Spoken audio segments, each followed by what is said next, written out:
Where do you look for inspiration when developing the Sonic game?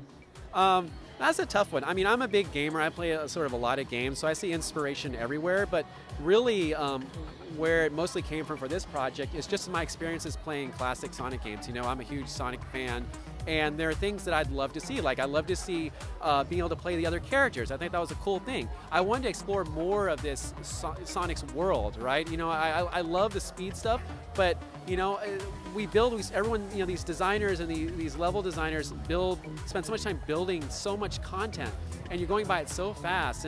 And I want fans to really be able to slow down for a little bit, look at this world, look at the history of this world, and all the things that sort of formed it, and you know, why is this here? Why is this here? And really sort of like build up this story and this world in that regard. So, I mean, I draw a lot from my own personal interests. Like, you know, like what do I like in gaming? What do I think other people are going to enjoy? You know, what do fans, I think, you know, fans are always tough to sort of predict and what they like and whatnot. But, you know, I think that bringing the characters, other characters to the forefront, I think is a key aspect of it that I think they like, and also being able to explore this world and sort of building upon that. So keeping with that theme, how did you take that information and design the different levels in this game? So really what it started out with, and again, this is working with the animation team, is like, why is this world here? You know, how does this world function? Who are the residents of this world? What is sort of the history of this world? And kind of building from there. And so, you know, you see this concept art around this room that we spent a lot of time, just like before we even started working on the game animation, a lot of time just spent drawing and doing sketches and things about those. How does it all connect together? And you know, the big thing that I think, you know, to get across is that, again, in sort of traditional Sonic games, you kind of go from level to level to level, and there's not necessarily a connection between them.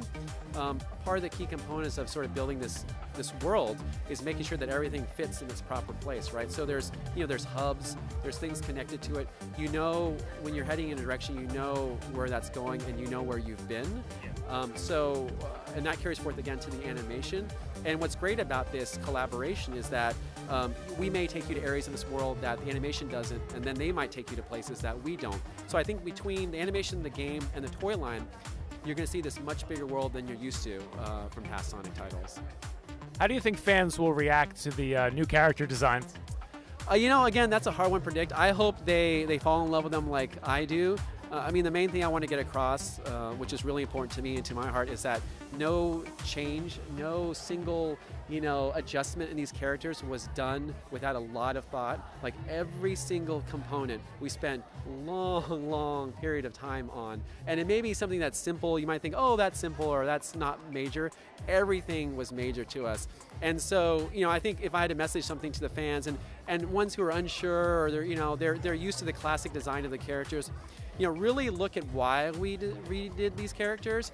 There's a reason for everything, and we felt that, you know, in this time it was important to have this sort of branch.